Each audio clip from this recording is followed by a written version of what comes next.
Hello learners, मैं विशाल बाजपेयी आपके अपने चैनल ग्रेड स्कूल में आपका स्वागत करता हूँ। आपने हमारे इंट्रोडक्शन वीडियो को इतना प्यार दिया, इसके लिए बहुत बहुत शुक्रिया, बहुत बहुत धन्यवाद। आपको जैसा पता ही होगा मैं मैथ्स यहाँ पर पढ़ाऊँगा आपको, लेकिन मैथ्स पढ़ाने से पहले कुछ बात मैं आपको बताना चाहता हूँ और प्लीज़ ये आप स्किप मत करिएगा, क्योंकि ये बात शायद आपके मैथ्स पढ़ने से भी ज़्यादा ज़रूरी होगी आपकी ज़िंदगी में। मैं जो बात बताने जा रहा हूँ सिर्फ मैथ्स के लिए नहीं, किसी भी सब्जेक्ट के लिए या आपकी किसी भी उस चीज़ के लिए जिसे आप पसंद करते हो और उसमें अच्छा करना चाहते हो, उसके लिए बात बहुत ज़रूरी है। अगर आप किसी चीज़ को सीखना चाहते हो तो सबसे पहली चीज़ है उसको समय देना। अगर आप इस चैनल पे इसलिए आए हो कि सिर्फ आप मुझे देखोगे और देख के स्किप करके या कैसा पढ़ाते हैं या नहीं पढ़ाते हैं और चले जाओगे, तो इससे आपका ना मकसद पूरा होगा और ना मेरा मकसद पूरा होगा। हम यहाँ पर ये जो चैनल स्टार्ट किया गया है, जो चैनल शुरू हुआ है, वो सिर्फ उन बच्चों के लिए है जो बिल्कुल अभी इतने अच्छे नहीं हैं मैथ्स पढ़ने में, वीक हैं। उन बच्चों के लिए ये चैनल शुरुआत की गई है। अच्छा, क्या बात है वो बताता हूँ मैं। जैसे मैं अगर आपसे बात करूँ कि रैंडमली कोई एक बच्चा अगर एक गली से जा रहा हो और आपसे कहा जाए कि इस लड़के के पापा का नाम पता है क्या आपको, तो बता दोगे क्या? अगर आपसे कहा जाए इस लड़के कितने भाई हैं, इस लड़के कितनी बहन है, इस लड़के की बुआ का नाम क्या है, बता दोगे क्या आप? नहीं बता पाओगे। लेकिन अगर कोई आपका दोस्त है, आपका फ्रेंड है, जिसके साथ आप लास्ट 10 ईयर्स से हो, 10 साल जिसके साथ गुजार चुके हो, उसके बारे में अगर आपसे पूछा जाए कि इसकी मम्मी का नाम क्या है, इसका घर कहाँ है, आप सब बता दोगे। इवन ये भी बता दोगे कि इसकी गर्लफ्रेंड है ही नहीं है ना? तो आप ये सारी चीज़ें क्यों बता पाए उसके बारे में? आपसे उसके बारे में कुछ भी क्वेश्चन किया गया, आप आंसर देने के लिए तैयार थे, आपने बता दिया। लेकिन कोई रैंडमली लड़का गया, उसके बारे में आप नहीं बता पाए क्योंकि उसके साथ आपने उतना समय स्पेंड नहीं किया। सेम वही चीज़ यहाँ पर मैथ्स के साथ है या किसी भी सब्जेक्ट के साथ है। अगर आप सीरियस बन करके पढ़ना चाहते हो, यहाँ पर आए हो, तो समय देना होगा आपको। समय दोगे, ये कन्फर्म मानो कि मैथ्स ज़रूर आएगी आपको। और यहाँ पर जो इस चैनल में मैं मैथ्स पढ़ाने जा रहा हूँ, वो सिर्फ इस तरह नहीं पढ़ाऊँगा, क्योंकि मैथ्स आपको पता है जो बच्चों को डिफ़िकल्ट लगती है मैथ्स, उसको और डिफ़िकल्ट बना करके पढ़ाने नहीं जा रहा हूँ मैं उसको कोशिश करूँगा इतना आसान बनाने को, इतना सहज और सरल बनाने के लिए, ताकि आपको वो चीज़ समझ आ जाए, आप उसको रिलेट कर पाओ किसी चीज़ से। क्योंकि कठिन चीज़ को अगर और कठिन तरह से बनाओगे आप, तो वो फिर आपको समझ नहीं आएगी। तो मैं कोशिश यही करूँगा कि आपकी ज़िंदगी से जोड़ करके, एग्ज़ाम्पल ले करके वो चीज़ें आपको सिखाऊँ। ठीक है, चलिए शुरुआत करते हैं। मैथ्स आज मैं शुरू कर रहा हूँ क्लास 11th की मैथ्स से, और जो पहला टॉपिक हम उठा रहे हैं बेटा, वो है सेट्स। अच्छा, अब बात ये है कि सर ये सेट क्लास 11th का है या क्लास 12th का है या किसी कंपटीशन का है। तो पहली चीज़ तो ये कि जब आप कोई टॉपिक सीखते हो तो वो किसी क्लास या किसी कंपटीशन तक नहीं रह जाता है।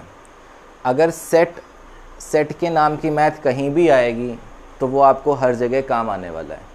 आप सीबीएसई बोर्ड में हो, आप आईएससी बोर्ड में हो, आप किसी भी स्टेट बोर्ड में हो, आपको अगर सेट पढ़ना है तो उसके बेसिक कॉन्सेप्ट तो जानने ही पड़ेंगे। वो क्या है उसके साथ समय तो गुजारना ही पड़ेगा, तभी आपको समझ में आएंगी कि शुरुआती चीज़ें सेट की बनी कैसे। उसके बाद आप उसकी बड़ी बड़ी चीज़ों पे बात कर पाओगे। क्या जैसे हम बात करते हैं कि सेट क्लास 11th का सेट हमने पढ़ा और ख़त्म हो गया, तो क्या सेट ख़त्म हो जाता है? क्या नहीं होता है। अगर आप देखो तो जेई में फिर हम जो क्लास 11th का अगर सेट ख़त्म कर लेते हैं तो जेई के क्वेश्चन सॉल्व क्यों नहीं होते हमसे? क्योंकि उसी को बेस बना के वो फिर और अच्छे लेवल पर और बड़े लेवल पे क्वेश्चंस को ले जाता है।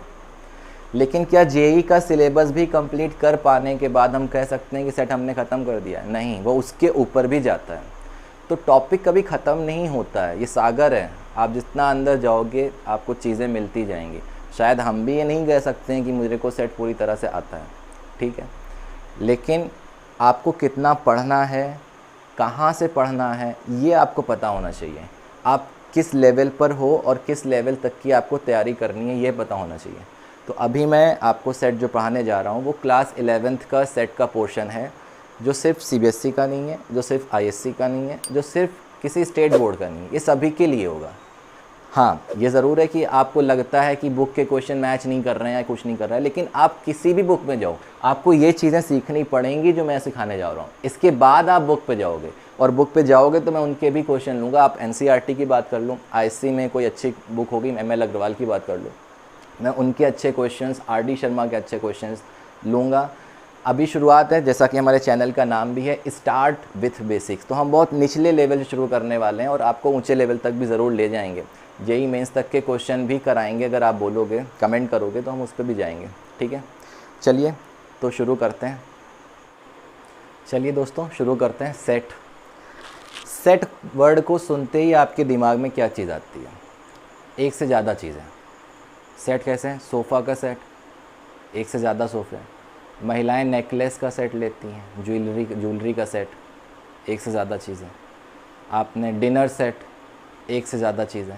तो जहाँ भी सेट वर्ड आता है वहाँ पर आपके दिमाग में कम से कम ये बात तो हिट करती है कि एक से ज़्यादा चीज़ों की बात हो रही है, यानी कलेक्शन की बात हो रही है। ठीक है, तो यहाँ मैथ्स में सेट क्या है कि कलेक्शन होगा, कितनी चीज़ों का होगा, इतनी चीज़ों का होगा कि हम गिन पाएंगे, इतनी चीज़ों का होगा कि हम गिन ही नहीं पाएंगे, या इतनी चीज़ें होंगी जो सेट में होंगी नहीं, मतलब एक भी चीज़ नहीं होगी फिर भी सेट होगा।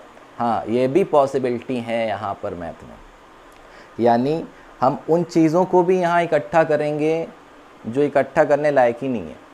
मतलब आप एक घर तो बना लोगे लेकिन उस घर में कोई भी आदमी नहीं होगा, वो भी एक सेट बोला जाएगा। या आप एक घर में इतने आदमी होंगे कि आप काउंट ही नहीं कर पाओगे, वो भी सेट होगा। या इतने आदमी होंगे जिन्हें आप आराम से काउंट कर लोगे, ये सभी चीज़ें सेट बन जाएंगी। क्यों बन जाएंगी, क्यों बन पाएँ ये सेट, उसके लिए इसकी डेफिनेशन जानना ज़रूरी है। ठीक है, सेट करने का मतलब आपको ये पता चला कि मुझे कलेक्शन करना है चीज़ों, एक से ज़्यादा चीज़ें लेकर के आनी है। ठीक है, तो कलेक्शन तो करना पड़ेगा आपको, लेकिन किस तरह का कलेक्शन मैथ में सेट बोला जाएगा ये समझना है। तो देखिए डेफिनेशन क्या है। Set is a well defined collection of objects. Collection तो किया गया, लेकिन इसके पहले ये जो वर्ड लिखा हुआ है वेल डिफाइंड, सबसे ज़्यादा इम्पॉर्टेंट ये है, इसकी इम्पॉर्टेंस सबसे ज़्यादा है। कलेक्शन तो आप कर रहे हो, लेकिन वो कलेक्शन वेल डिफाइंड होना चाहिए। वेल डिफाइंड होने का मतलब इस तरह से डिफ़ाइन होना चाहिए कि फिर उसमें किसी को कोई शंका न रह जाए, कोई डाउट न रह जाए। ठीक है, कुछ एग्जाम्पल हम देख लेते हैं, उससे आपको समझ में आ जाएगा आराम से कि कौन कौन से कलेक्शन को हम सेट बोल सकते हैं। ठीक है, तो चलिए पहला, जैसे मैंने यहाँ पे लिखा हुआ है, collection of all the boys who got 60% marks in a class. आपसे कहा गया कि जितने बच्चों के 60% मार्क्स आए हैं क्लास के बाहर आ जाओ। तो जिनके भी 60% मार्क्स होंगे वो चले आएंगे बाहर। अच्छा, आपको अगर पता करना है कि हर एक बच्चा जो चल के बाहर आया उसके 60% मार्क्स हैं भी नहीं, तो आप किसके पास जाओगे? उनकी मार्कशीट के पास। वो मार्कशीट दिखाएंगे, आपको पता चल जाएगा हाँ 60% मार्क्स हैं इसके। जिसके नहीं होंगे उसे भगा दोगे आप। ठीक है, तो इसके बाद किसी को डाउट तो नहीं रह जाएगा कि हाँ ये जितने भी बच्चे आए हैं, जो भी हम कलेक्शन कर रहे हैं, वो सारे बच्चे ऐसे हैं जिसमें किसी को कोई डाउट नहीं है कि इनके 60% मार्क्स आए हैं। ठीक है, डाउट नहीं हुआ। हर एक बच्चे जिस पे भी डाउट हुआ मैंने मार्कशीट देख ली। तो ये कलेक्शन जो हुआ ये वेल डिफाइंड कलेक्शन बोला जाएगा, क्योंकि हमें किसी तरह की शंका या किसी तरह का संशय, किसी तरह का डाउट नहीं रह गया यहाँ पर। इस कलेक्शन में पूरी तरह से डिफ़ाइन हुआ, अच्छी तरह से डिफ़ाइन हुआ, इसी को बोलते हैं वेल डिफाइंड। तो ये सेट की कैटेगरी में आ जाएगा। इस तरह का कलेक्शन मैथ में सेट बोला जाएगा। ठीक है, अच्छा दूसरा कलेक्शन देखते हैं, collection of all beautiful girls in a class. अब अगर बोला गया कि क्लास में ऐसी बच्ची बाहर आ जाएं, ऐसी लड़कियां बाहर आ जाएं जो ब्यूटीफुल हैं, तो ये बताइए कौन सी लड़की अपने आप को ब्यूटीफुल नहीं कहती? अगर मान लो मैंने किसी को बिठाल भी दिया बाहर, तो वो बिट्टी कहेंगी, कानपुरिया भाषा में बिट्टी बोल सकते हैं, तो बिट्टी कहेंगी कि सर जी हमारी मम्मी तो कहती हैं तुम्हारे नाक नक्शा बहुत सुंदर बने हैं, सर जी आप हमको अंदर बिठाल दिए, हम तो सर जी बहुत सुंदर हैं। तो यहाँ पर क्या होगा, इस सुंदरता में किसी को हो सकता है कि वो बच्चा सुंदर लगता हो, किसी को ना लगता हो। तो ये पूरी तरह से एक वेल डिफाइंड सेंटेंस नहीं बोला जाएगा, वेल डिफाइंड कलेक्शन नहीं बोला जाएगा। यहाँ पे हमेशा डाउट रहेगा।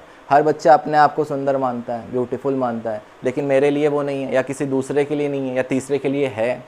तो यहाँ पे डाउट है, और जहाँ भी डाउट होगा तो वेल डिफाइंड नहीं होगा, वेल डिफाइंड नहीं होगा। अगर वेल डिफाइंड नहीं हुआ तो सेट की कैटेगरी में भी नहीं आएगा, सेट की कैटेगरी में भी नहीं आएगा। वेल डिफाइंड का मतलब समझ में आ रहा है धीरे धीरे? ऐसा कलेक्शन जिसके बाद हम कलेक्शन करने के बाद पूरी तरह से श्योर हो जाएं कि हाँ अब किसी को कोई डाउट नहीं बचा। क्लियर है? अच्छा, आगे की बात करते हैं। Collection of all intelligent boys in a class, ये भी फिर से वही बात हुई। मैं कहूँ जितने भी बच्चे हैं, जितने भी इंटेलिजेंट बॉयज़ हैं वो उठ के बाहर आ जाएं क्लास के। तो क्या कोई बच्चा अपने आप को बुद्धू बोलता है? जो बुद्धू होगा भी वो भी उठ के आएगा, सर जी हमसे बुद्धिमान कोई नहीं है, ठीक है, तो वो भी बाहर चल के आ जाएगा। लेकिन हो सकता है वो किसी दूसरे के लिए इंटेलिजेंट ना हो, या किसी तीसरे के लिए इंटेलिजेंट हो जाए। वो अपने लिए तो इंटेलिजेंट होगा, दूसरे के लिए नहीं होगा। तो फिर से ये डाउटफुल केस हुआ, और जो भी डाउटफुल केस होगा वो वेल डिफाइंड नहीं होगा। अगेन, तो वेल डिफाइंड नहीं हुआ, इसका मतलब ये फिर से सेट की कैटेगरी में नहीं आ पाया, ये भी सेट नहीं होगा। क्लियर? आइए बात करते हैं चौथे पार्ट पे, collection of poetries written by Atal Bihari Vajpayee. अब आपको ऐसी पोइट्री कलेक्ट करनी है जो माननीय अटल बिहारी वाजपेयी जी ने लिख दी। अच्छा, अब ये जो उन्होंने लिखी हैं वो तो समाज के सामने है ना, वो तो हमें दिख रही है ना उन्होंने कितनी पोइट्रीज़ लिखी हैं। तो जो भी आप ये कलेक्शन उठाओगे वो सबको दिख रहा है, उसमें किसी को डाउट तो नहीं होगा, ठीक है, कोई कॉपीराइट केस तो नहीं आएगा। तो ये अटल बिहारी वाजपेयी की जो पोइट्रीज़ का कलेक्शन होगा बेटा, ये कलेक्शन फिर से वेल डिफाइंड की कैटेगरी में आ जाएगा, क्योंकि यहाँ फिर से किसी को कोई डाउट नहीं हुआ। तो ये फिर से सेट बनने के लिए तैयार। तो ये कलेक्शन जो लास्ट कलेक्शन था ये फिर से वेल डिफाइंड कलेक्शन बन पाया। तो सेट समझ में आ गया होगा किस तरह के कलेक्शन सेट बन पाते हैं। लोग पूरा सेट पढ़ जाते हैं, लेकिन उन्हें ये समझ नहीं आता है कि सेट एक्चुअली होते क्या हैं। क्या कुछ भी चीज़ों को इकट्ठा कर लेना सेट बोला जा सकता है? नहीं, मैथ्स में जो डेफिनेशन है उसी के अकॉर्डिंग उस कलेक्शन को आप सेट बोलोगे। क्लियर? तो बच्चे लोग, आज की हम अपनी सेट की नॉलेज को यहीं पे विश्राम देंगे। आगे इसी के आगे कंटिन्यू करेंगे सेट में, कि सेट एक्चुअली मैथ्स में दिखता कैसे है, क्या क्या सेट की विशेषताएं हैं, क्या क्या प्रॉपर्टीज़ हैं, ये सारी चीज़ें जानेंगे सेट के बारे में। तो आप जुड़े रहिएगा हमारे साथ। इस चैनल को प्यार दें, अपना लाइक करें, सब्सक्राइब करें, और सबसे ज़रूरी चीज़ जिन्हें इसकी ज़रूरत है उन तक ज़रूर ले जाएं, क्योंकि हमने जैसा हमारे चैनल की टैगलाइन है लेट्स स्टार्ट विथ बेसिक, तो हम बिल्कुल फंडामेंटल, बिल्कुल निचले स्तर से उठा रहे हैं चीज़ों को, ठीक है। बिल्कुल आराम से आपको यहाँ पर चीज़ें देने वाले हैं हम। तो चलिए।